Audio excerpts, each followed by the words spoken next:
Hey everyone, welcome back to my channel. My name is Erin, and today I'm doing a video that has been circulating a little bit around the beauty space, but I was personally inspired by It's Just Steph. I believe she broke hers up into two videos, but I'm going to combine mine, and of course I will have her and her videos that inspired me linked down below. So the premise of this is that basically if I was forced to only keep 10 palettes out of my collection, these are the 10 that I would keep. And on the other side of the spectrum, if I was forced to let 10 palettes go from my collection, these were ones that I would miss, but I could let these go and I feel like other palettes could fill that hole in my collection. So without further rambling, I'm going to go ahead and get into let's do the 10 palettes that I would let leave my collection first. Let's go with those. As I go through these palettes, these are in no way like a ranking order, so I'm not ranking them from 1 to 10, but these are just 10 palettes that I pulled together earlier today, and I actually had to go back and forth and switch a couple out until I was comfortable with this stack. But I have it in a little basket here before me, so let me go ahead and pull the first one. And the first palette that would leave my collection would be ABH Norvina. And I feel like this one, I love the shimmers, but I feel like the mattes leave something to be desired. So if I could just keep the top row of shimmers, then that would be my preference. But overall, I feel like I can get these colors of shimmers and maybe in better formulas other places in my collection. So the first palette that would have to go would be ABH Norvina. The second palette that would go would be ABH Sultry. And this is what this color story looks like. And again, this one, I don't reach for cool tones and grays all that often. So while I do end up creating a really pretty look down here on this side of the palette, this is not something that I'm reaching for all the time.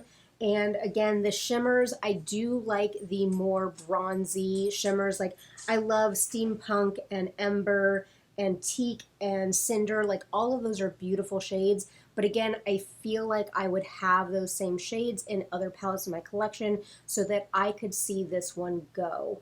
And a tangent about ABH. I'm pre-filming this a little bit, but ABH just revealed the inside of their palette for holiday.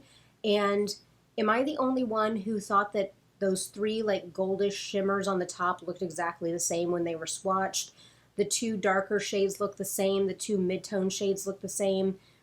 And when I looked at the swatches of that palette, I'm like, why? How can they swatch that palette out and look at those shades and say, yep, they're different enough? Because we know as soon as we blend them on our eyes, they're all gonna look the same. So I was really actually excited about that palette because I love purples and burgundies, but that palette just fell so short, and there's no point in having a, what do they do, like a 12 pan, 14 pan palette where half the shades are duping each other. So that's my 2 cents about the new ABH palette, and I really haven't been inspired by a lot of their palettes that have been coming out. So as much as the Sultry and the Norvina have been my favorite palettes from ABH, if I had to let palettes go, those would definitely be in the ranking. The next palette that I would let go from my collection is the Viseart Nuance palette, and that's what this one is looking like. I mean, it's a beautiful little palette, but these are all shimmers, and I do love reaching into this palette. This shade right down here, if I put this all over the lid, it makes my eyes just blaze so blue. It is absolutely gorgeous. But I feel like I would have something equivalent to this in another palette in my collection. And I think that's kind of my thought process in this, is that there's no palette that's in my collection that is relatively unique. I feel like I could pull things together and get similar shades, but this one is actually one of my older palettes, and so this one I would end up letting go. But I mean, I'm not letting it go, and I'm very happy that I still have it, but this is one that I'm not necessarily like thinking about and saying, oh, I can't wait to reach into that palette. But whenever I do end up rolling this in through my random generator for palettes, I really do enjoy the looks I get out of this, but unfortunately, this would have to go. Let's talk about a palette that maybe I would be indifferent if it went, and that would be the Star Wars and ColourPop Mandalorian palette. And I mean, I basically have this now for merch. Now, this is the palette that I have on my eyes today, and I just don't necessarily love this color story. This is not something that I'm going to be reaching in all the time. These more cooler tones, I always get like a dark and smoky look out of this. So this is not something that I'm necessarily going to dip into all the time. Now, of course, I mean, I'm going to keep it in my collection because it is Star Wars. It is the Mandalorian palette. I have the Child palette. They're kind of companions. Like, I get it. But overall, if I absolutely had to get rid of 10 palettes, then unfortunately this one would be on the chopping block. Next up would be the Urban Decay Naked Wild West. And so this is what this color story looks like. And I'm going to try not to drop all my brushes out of here. I'm actually the person that like keeps all of my brushes inside my palettes because I never use them. But again, this color story is not anything that is necessarily something that I couldn't pull from other pieces of my collection. I'm not, like, again, dreaming about eye looks out of this. I'm not thinking to myself, oh goodness, I can't wait to pull an eye look out of this. I just feel like this was something actually kind of nice from Urban Decay, and that's why I picked it up in the first place. But this is a palette that I waited until it went 50% off because this was not something that I wanted to grab immediately. So this one would definitely have to go. And unfortunately, another one from Urban Decay, we're looking at the Naked Ultraviolet. Yeah, that's this one. And as much as I love purple palettes, there's something about this one that just falls a little flat for me. And it's not even the fact that half of it is neutrals. I actually don't mind that. But the majority of these purples over here are shimmers. So you're constantly setting up your look with something matte on the neutral side and then trying to reach into a shimmer. And it makes me wonder, because I know purples are a little bit harder to formulate, so I wonder if they couldn't formulate a really good matte purple, and so they just stuck with these like kind of satiny, because even then, like, none of these are dimensional. They're very satin shades. They're kind of flat shimmers. So I think that Urban Decay, again, speaking of flat, like, they fell a little bit flat with this one. They could have done something really spectacular and shimmery and sparkly and dimensional, but these shimmers are just so satin that I don't get that from this palette. So while I actually do like the looks that I get from this one, there are other purple palettes in my 10 palettes that I would keep. There's other purple palettes that I would be more likely to reach for instead of that one. So the next four might shock some people, they might not, but I have 3 Natasha Denona palettes in here, and I do own all of the mid-size Natasha Denonas. By the time I put this video up, I will probably have already purchased the I Need a Nude, and so I am at this point kind of collecting all of those. Now, that doesn't mean that I would want to necessarily keep all of them in my collection, but I am happy to have all of them. But the first one that is on the 10 that would end up going is the Natasha Denona Glam palette. And all of these are very reflective, so I'm trying not to blind you guys. But this, and also, this is what the inside of this palette looks like. And I don't know how, does anybody know how to get the squeaky? I think this is the only one that squeaks. Does anybody know how to get that out of there? But this is what this palette looks like. And again, this is more, I know people are comparing this to other palettes and actually saying that this is a lot more warm tone than we originally thought. But I feel like the kind of gray leaning, kind of taupe leaning is not necessarily my favorite go-to. And the I Need a Nude, that's a little bit more pink leaning, that is what I prefer for my eyeshadow looks. So this is actually a palette, it's like a spooky door. But this is actually a palette that I have not reached for this year. I am tracking all of my usage on my eyeshadows, and I'm doing a no pan left behind. Shameless plug, but I'll link it up below, or up above and down below. But this is one that I haven't reached for organically. So this is not a palette that I would necessarily miss, especially if I did have the I Need a Nude in my collection, because then I would have the more pinky cool tones, the pinky taupes that I prefer. The next Natasha palette that I would end up letting go out of my collection is the Zendo. So I love the mini Zendo, but this one I just feel like, again, it missed the mark. And this one too kind of reminds me a lot of the color story of the Naked Wild West from Urban Decay, because we do have those kind of pops of teal with a warm toned palette. And again, I love warm toned shades, but this just, again, I don't dream about looks in this. This also has quite a few of the like cream to powder, and these feel a little bit more dry than her regular cream to powder formula. So they come off a little bit more chunky, a little bit more, they don't like stick down and blend as good as some of the more, and I know everybody hates this word, but the kind of more moist cream to powders that are like in the Metropolis palette. Those are very, very creamy cream to powders. These are more dry cream to powders. But again, I just feel like this is not her best work. This is not her best formula. I know a lot of people have been disappointed in that palette, and I kind of am in that ranking too. And then the last Natasha palette that I would end up getting rid of out of my collection, if I had to declutter 10 palettes, would be the Pastel. And this is strictly because of the color story. Again, I own all of these mid-size palettes, so like I'm keeping these as kind of a collector's mentality, and because I will want to reach in and kind of have some fun with these from time to time, but I'm not necessarily reaching for pastels all the time. And there's nothing wrong with this formula. It's actually a very beautiful formula. But overall, the pastels are not what I'm going to reach for. So this one, unfortunately, would end up leaving my collection. And I think the last one, again, will be shocking, but also not.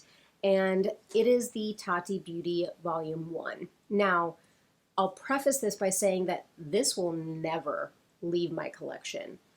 But if I had to, there's no other palette that I would want to get rid of that I would want to keep this one for.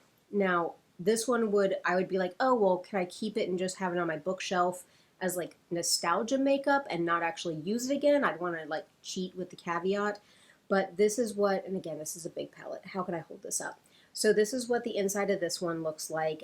And the formula is beautiful, but I don't ever use the glitters, and that's just my own personal preference. I know these are actually really great glitters, and I have used them in the past, but this is not necessarily, because every single row is monochromatic, I feel a little bit stuck in this palette when I go to open it.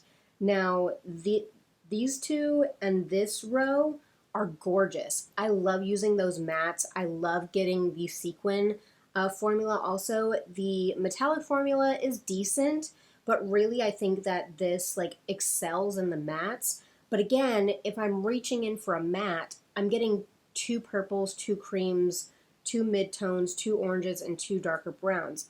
So I kind of feel like this is redundant because I can do the same thing with a sequin shade that I can with the matte. So functionality, I would rather keep a palette with a really fun color story that inspires me versus this is kind of a workhorse that if I do want a really solid matte to set up in my like crease or in my outer corner that I know it's going to blend, I know it's going to look beautiful, I'll reach for this. But again, I have doubles and triples of the same colors in here, so I feel like that's where this one falls flat. Also, I'm kind of loving busting out some of my darker jewel tones. It's actually starting to feel a little bit cooler right now, which is wonderful, and it kind of gives us the hope that there's fall coming. But I know that it's Florida, that, you know, there was just a hurricane, so the weather shifted, and we're getting some cooler weather right now, but it's probably going to bump right back up into the hundreds for the next month. So I'm not hopeful that this weather will stick around. And also, don't mind the kitsch hair scrunchie up there. I did some yard work and then I took a shower and then I went to do my makeup. So my hair's still a little bit wet, so it's just drying up there. But the kitsch hair ties, they actually work pretty good about helping my hair dry out a little bit quicker. But I have my next basket up here. So let's just say that these 10 palettes, you would have to pry these out of my cold, dead hands. So these are palettes that, you know, bless it, they can be buried with me for all I care. But let's go ahead and I'll actually pull from the back this time with this one. But I will start with, this is my palette of singles. So this color story right here is the color story that I absolutely love. I love greens and browns and purples and golds and pinks. Like, this is my color palette that I love using on my eyes. I think that this flatters my my skin tone, and this flatters my eye color the most. So I worked pretty dang hard to kind of compile this palette. So this is definitely a palette that I would end up keeping. And really, by the time that you put together a single palette, sometimes it's more expensive to put together those than to buy a pre-made palette. So I am definitely not letting go of that one. But let's look at, oh, this one. So Urban Decay Stoned Vibes. Not only is the packaging gorgeous, but this is the inside. And I don't think Urban Decay has done another formula like this since. And I don't know if this formula was more akin to like some of their moon dust shadows, because they are more toppers, they are more kind of like sparkly. And actually I have bloodstone on the inside of my look today, and it's absolutely gorgeous.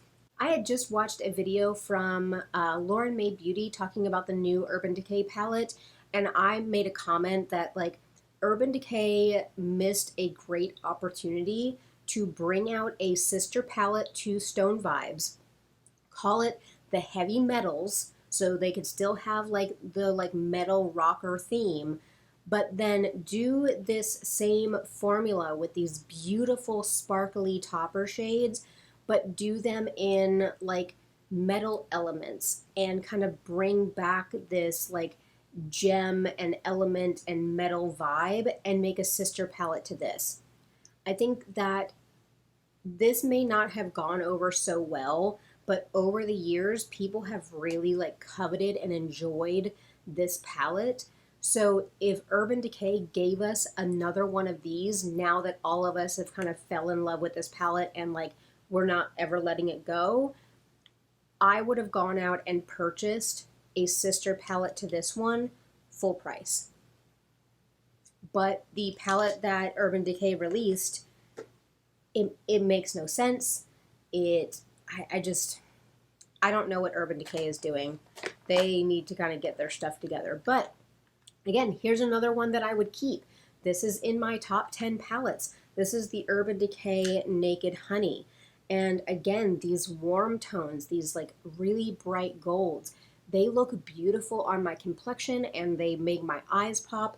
Anytime that I use the shade Honey, which is this really bright gold, I get so many compliments on my eyes and how it makes a little bit more of the green come out in my eyes, which again is beautiful. So this is a palette that I absolutely love. They did an amazing job on this formula, but I think this was the last naked palette that Urban Decay came out with that people actually still talk about and really enjoy. The naked like cherry, people said that that was garbage. And again, the Wild West and what's the other one? Oh, the ultraviolet. Like again, like that formula fell flat. That it didn't have that Urban Decay formula and sparkle and just a little something different that we're used to. So I don't know. I think Urban Decay needs a little bit of a refresh in the in 2024, because I really don't know what they are up to. Let's go on to a Too Faced palette, and this is the Too Faced Chocolate Gold. And Oh, I just love smelling it. But this is the color story that we are looking at here. We have 4 mattes down here that you can use to like set up a transition shade and kind of darken up the outer V. And then you can pick any of these shimmers. And these are gorgeous. So if I'm letting go of ABH Norvina and Sultry because I love the sparkles and the metallic shades in those, I can get the same thing in here. And that's where I feel like there is a duplication that I would rather reach for this formula than the ABH formula.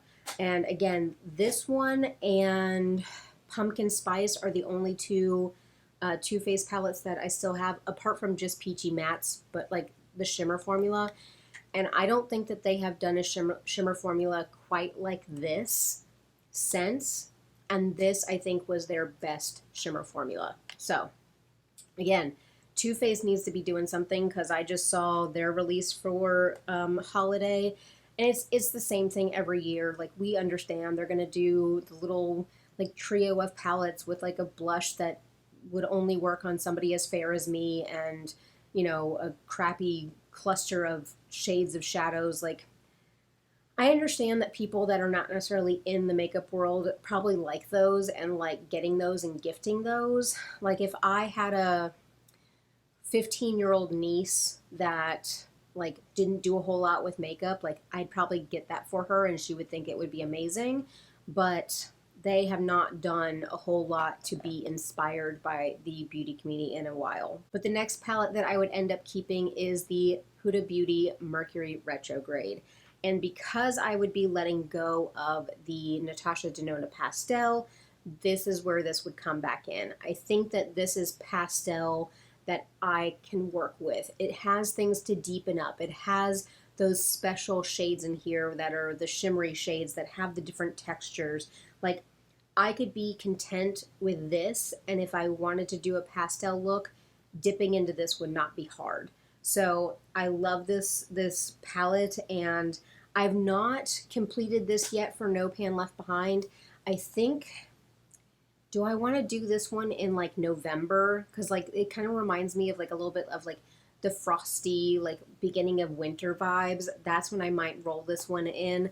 But definitely this is a palette that you can pry out of my cold dead hands. Let's look at my one ColourPop palette, and that would be the It's My Pleasure. And I actually thought about purchasing a new one of these just to have because this palette is that good. Maybe next year. I know I'm going to have to buy some stuff from ColourPop to do some restocks in the early part of 2024. So if this is still available, I'll throw one of those into my bag. But this is the color story in here. Hold on, it doesn't want to stay open. So this is this one. And there's not anything too spectacular, and actually, like, this darker purple, I don't really care for that one, and that actually came shattered whenever I bought the palette, so like I wasn't sad that that shade is missing. But these shimmers in here are just stunning, and I ended up using this one in a look recently because this is in my No Pan Left Behind prompt right now, and that shade was absolutely gorgeous. I put it all over the lid. It wasn't too dark. It had some dimension to it. Gorgeous. And then Earthshine and Mr. Sandman. Those are my 2 favorite shadows in this palette. I have said in past videos that the Earthshine in this palette is different than the Earthshine that comes in the single. I have the single of Earthshine because I was like, oh, I want a single of it to put in another purple palette. And the single is dry and crumbly, and like it doesn't have that wet look whenever you swatch it out or when you put it on the eye. So there's something special about the Earthshine, and this is the original launch. So I'm also kind of scared that if I buy a restock of this one, that Earthshine will be the new formula that I ended up getting in the single, and it won't be this original formula. But all I can do is hope and pray and cross my fingers. But I know right now, and again, I'm pre-filming a little bit, but ColourPop is having a sale, and that palette's on sale for $9. And again, if If it was on sale for that much and they had it at Ulta, I'd probably run down to Ulta and get it, but I'm not willing to make a $35 order from ColourPop right now, and I'm not willing to pay shipping to get that palette for $9. That's just the way I feel. But love that palette. I would definitely repurchase it.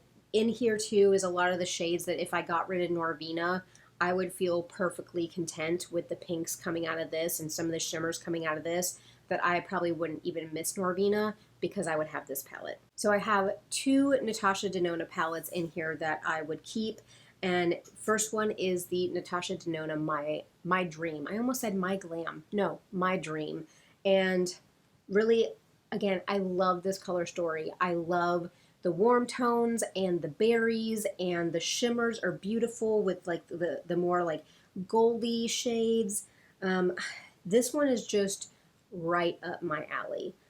I'll probably never use the black, and I've even considered switching this black out with something else in another palette, but I like to kind of keep my palettes the way they came. So, but you can remove these. There is the little spaces in the back where you can remove these shadows, but I absolutely love this palette. This is, I think that if I was not into makeup as a hobby, and if I wasn't kind of in beauty YouTube and doing this, that I could probably buy that palette and use it to completion, and I would be completely content with it.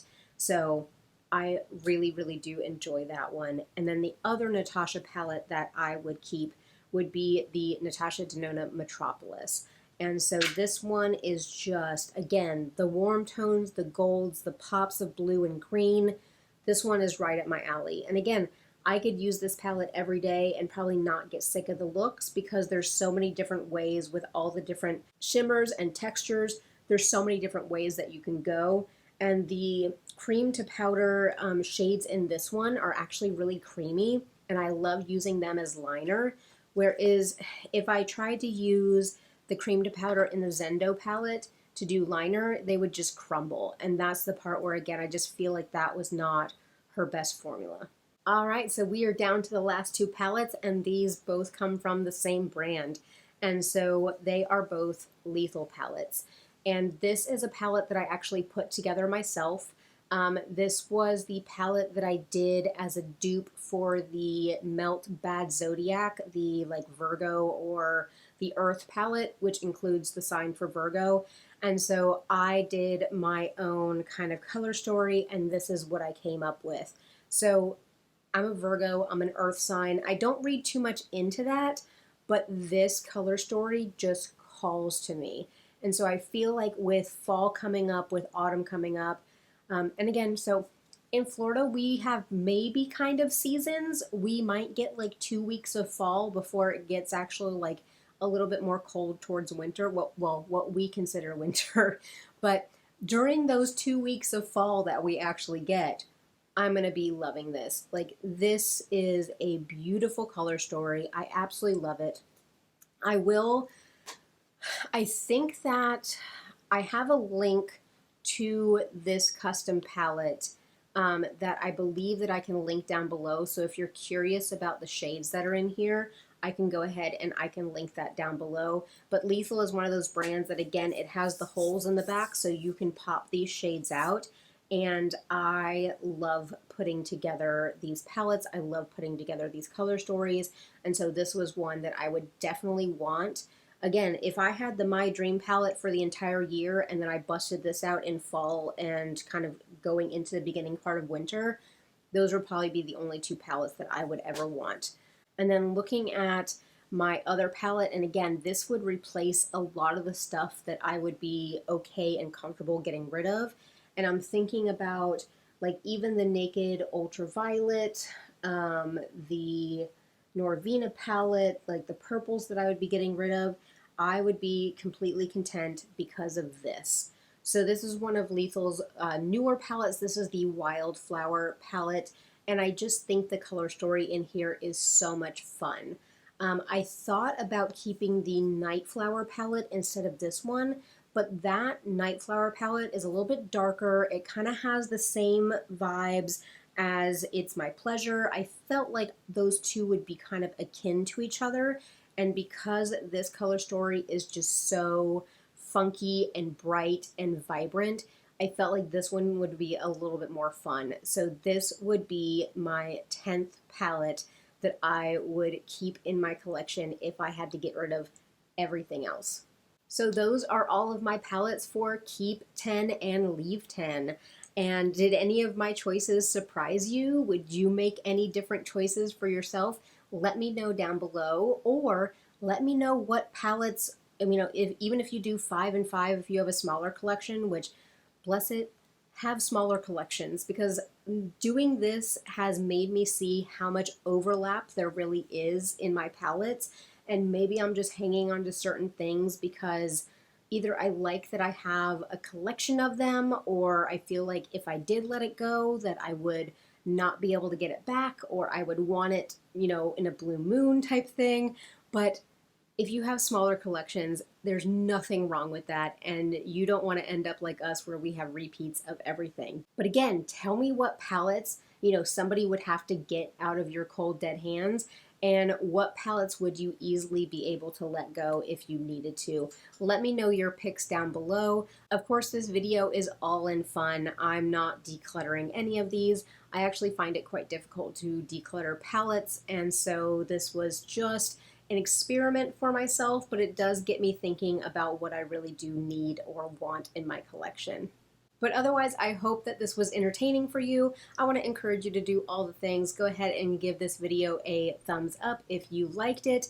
Make sure that you comment down below, tell me about your picks, and make sure to subscribe because you're not going to want to miss any of my other videos. I do project panning, conscious consumerism, beauty budgets, palette related videos, so you're going to want to stick around for more. But overall, I appreciate all of you and thank you so much for watching.